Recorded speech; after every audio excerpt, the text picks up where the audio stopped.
Are you willing tonight to condemn white supremacists and militia groups and to say that they need to stand down and not add to the violence in a number of these cities, as we saw in Kenosha and as we've seen in Portland? I'm willing to do anything. I want to see peace. Then do it, sir. Say it. Do it. Say it. Do you want to call them?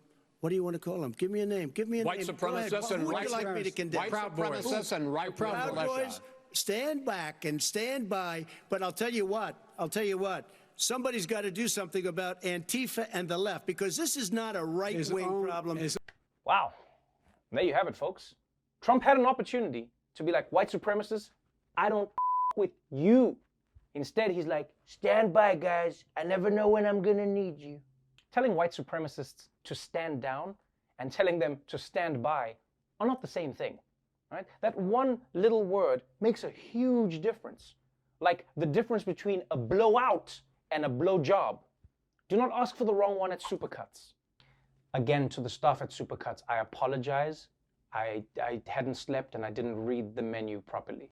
And even for that non-condemnation, Trump had to be dragged into it. Like, no president should ever have to be pressured this hard into condemning white supremacists. It's the easiest thing.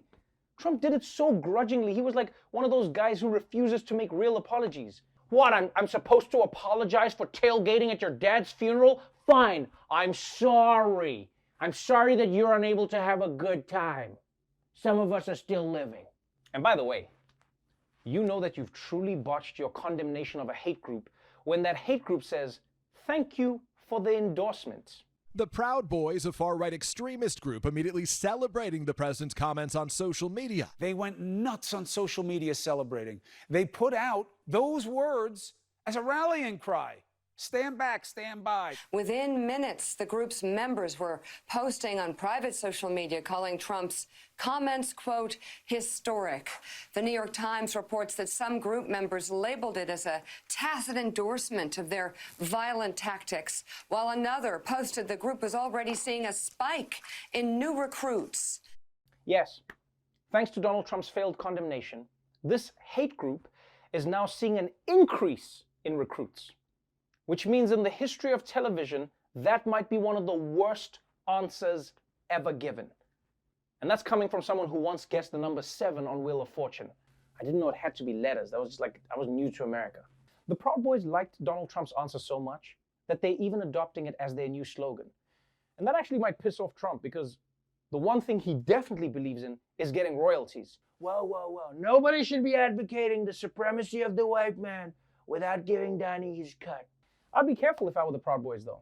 Because if there's one thing we know about Donald Trump, it's that once he invests in you, you have about 5 years until you go bankrupt. So yes, in a debate that consisted almost entirely of 3 old men trying to shout over each other, this one moment was horrifying enough to break out and get noticed.